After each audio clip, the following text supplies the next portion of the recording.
अस्सलाम वालेकुम व्यूअर्स, उम्मीद है आप सब खैरियत से होंगे। आज का हमारा उन्वान उर्दू ग्रामर में है मज़मून नवीसी और मज़मून हम गदागरी पढ़ रहे हैं। रसूल पाक सल्लल्लाहु अलैहि वसल्लम ने फरमाया, ए मुसलमानों, अल्लाह की इबादत करो और उसके साथ किसी को शरीक ना करो। एहकाम इलाही बजा लाओ और लोगों से कुछ ना मांगो। आप सल्लल्लाहु अलैहि वसल्लम ने एक मुकाम पर मज़ीद इरशाद फरमाया, जो शख्स भीख मांगता है क़यामत के रोज़ उसके चेहरे पर स्याह दाग होगा जिससे वो पहचाना जाएगा। इस हदीस पाक में आप सल्लल्लाहु अलैहि वसल्लम ने नहायत ही सख्त अल्फाज में भीख मांगने की मजम्मत की है। आप सल्लल्लाहु अलैहि वसल्लम के सहाबा इकराम सवाल करने के मामले में इतनी मोहतात थे कि अगर सवारी की हालत में भी किसी के हाथ से चाबुक गिर जाता तो कभी साथी से ना कहते थे कि मुझे चाबुक पकड़ा दो। खुद सवारी से नीचे उतरते और चाबुक उठाते कि कहीं ये भी सवाल करने के बारे में ना हो।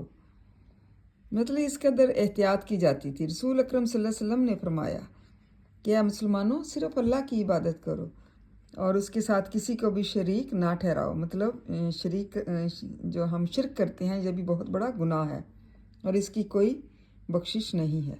एहकाम इलाही बजा लाओ, मतलब जो कुछ कुरान मजीद में फरमाया गया है उसी के मुताबिक अमल करो और लोगों से कभी भी कुछ ना मांगो।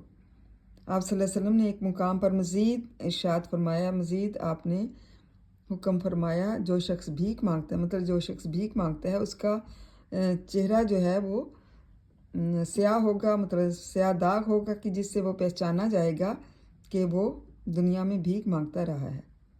इस हदीस पाक में आप सल्लल्लाहु अलैहि वसल्लम ने नहायत ही सख्त अल्फाज में जो है भीख मांगने के मुतल्लिक जो है तनकीद की है और कहा है, इसको बुरा भला कहा है। आप सल्लल्लाहु अलैहि वसल्लम के सहाबा इकराम जब सवाल करने के मामले में इतने मोहतात थे, मतलब बहुत ही मोहतात उनका रवैया था कि अगर सवारी की हालत में कोई चाबुक भी उनके हाथ से गिर जाता, कि जब वो सवारी करते हैं घोड़े पर या किसी ऊँट पर, तो वो हाथ से जो चाबुक होता है जिससे वो हाँकते हैं, अगर कोई गिर जाता तो कभी भी अपने साथी से ना कहते बल्कि खुद नीचे उतरते और वो चाबुक पकड़ते और फिर दोबारा से बैठ जाते कि मतलब क़यामत के रोज़ ये भी ना हो कि ये भी सवाल करने के ज़ुमरे में ना आ जाए, मतलब उसके बारे में ना हो।